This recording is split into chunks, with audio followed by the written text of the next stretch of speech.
Magandang gabi mga masters, bali ngayon po ay 3 videos po ma-upload ko po sa aking YouTube channel.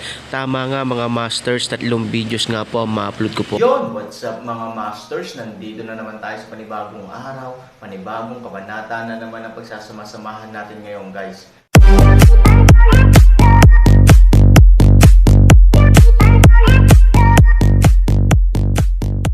Bali mga masters, kung bago ka pa lang po sa aking YouTube channel, please click the subscribe button, lalong-lalo na po yung notification bell guys, para maging connected pa rin tayo sa isa't isa at maging updated kayo sa mga susunod ko pang video.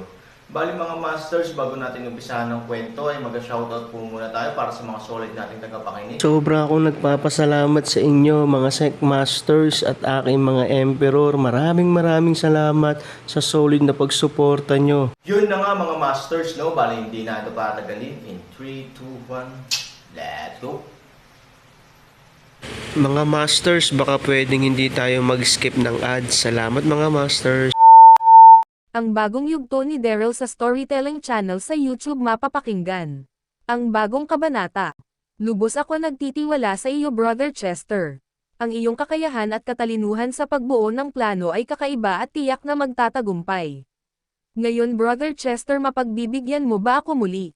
Sa aking kahilingan, sabi ni Pinunong Benj. Nang marinig ito ng lahat, sila Dax, General Kai, General Brian, General Pat, ang buong kasundaluhan at ang mga mamamayan ng lahing barbarian ay labis na nakatingin kay Chester.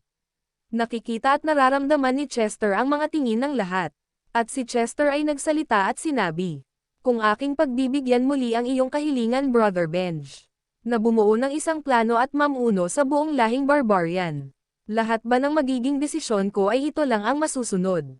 Sabi ni Chester sa seryosong tono. Nang marinig ito ni Pinunong Benj, ito ay agad-agad na nagsalita at sinabi, "Oo Brother Chester, walang ibang susundin na desisyon, tanging desisyon mo lang ang masusunod.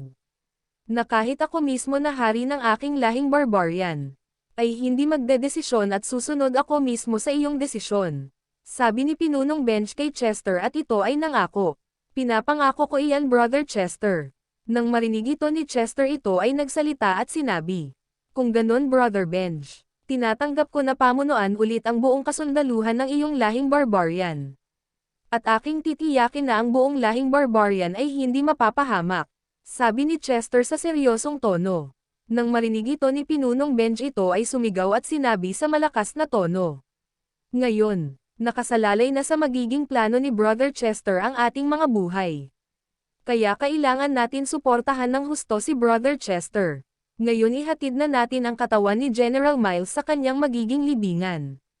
Sigaw ni Pinunong Benj. At si Pinunong Benj ay sumenyas na sa mga kasundaluhan, na kumokontrol sa mga kabayo na may hatak-hatak sa karawahe na nakapatong ang katawan ni General Miles.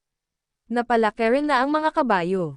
Nang makita ito ng mga kasundaluhan na nagmamaneho sa mga kabayo, agad-agad nilang pinalakad ang mga kabayo na may hila-hila sa karawahe kung saan nakapatong ang katawan ni General Miles. At sa likuran ng mga ito ang mga mamamayan ng lahing barbarian. At sa likuran ng mga mamamayan sila Dax, Chester, Pinunong Benj, General Kai, General Brian at General Pat. Samantala ang libo-libong kasundaluhan ng lahi ng barbarian ay naglalakad na din sa likuran nila Pinunong Benj. Sa ilang minuto ang lumipas, nakarating na ang lahat sa libingan ng mga kasundaluhan na magigiting mula sa lahi ng mga barbarian. At si Pinunong Benj ay sumigaw at sinabi, "Ibaba nyo na ang katawan ni General Miles at ipasok nyo na ang kanyang katawan sa kanyang libingan." Sabi ni Pinunong Benj sa malakas na tono.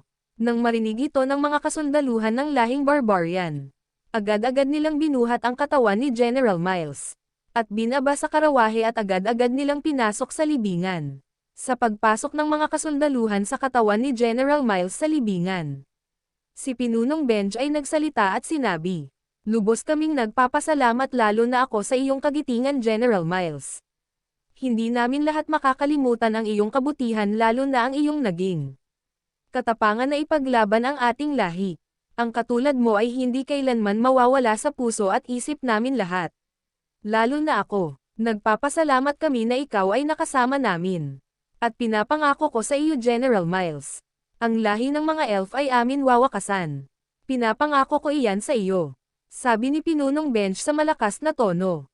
At si Pinunong Benj ay sumenyas at sinabi, "Isarado niyo na ang butas ng libingan ni General Miles." Sabi ni Pinunong Benj. Nang marinig ito ng mga kasundaluhan, agad-agad nila nilagay ang batong harang. At si Pinunong Benj ay nagsalita at sinabi sa lahat, "Salamat sa pagsama ngayon na ihatid ang katawan ni General Miles sa kanyang libingan. Salamat sa inyo. At ngayon kailangan na natin magpatuloy sa laban. Ang lahi ng mga elf ay kailangan na natin mapaghandaan sa kanilang pagdating sa ating lugar. Lalo na sa ating imperyo at kaharian. Ngayon kailangan ko ang inyong tulong lahat, upang matiyak natin ang ating tagumpay. Sa mga magdadaan na mga araw kayo ay mananatili muna sa inyong mga tahanan. Tanging mga kasundaluhan lang ang makikita sa loob ng ating imperyo. Sa ganang gawain ay malaki na ang maitutulong nyo upang mailigtas ang inyong mga sarili. Habang kami ay maghahanda na sa tulong ni Brother Chester. Ang kanyang mabubuo na plano ang aming susundin at gagawin. Kaya kayong lahat ay maaari nang bumalik sa inyong mga tahanan. Muli salamat sa inyong lahat," sabi ni Pinunong Benj. Nang marinig ito ng lahat ng mga mamamayan, at ng mga matatanda sa lahi ng mga barbarian, agad-agad silang tumugon at sinabi, "Masusunod Haring Benj." At ang mga ito ay sabay-sabay naglakad patungo sa kanilang mga tahanan.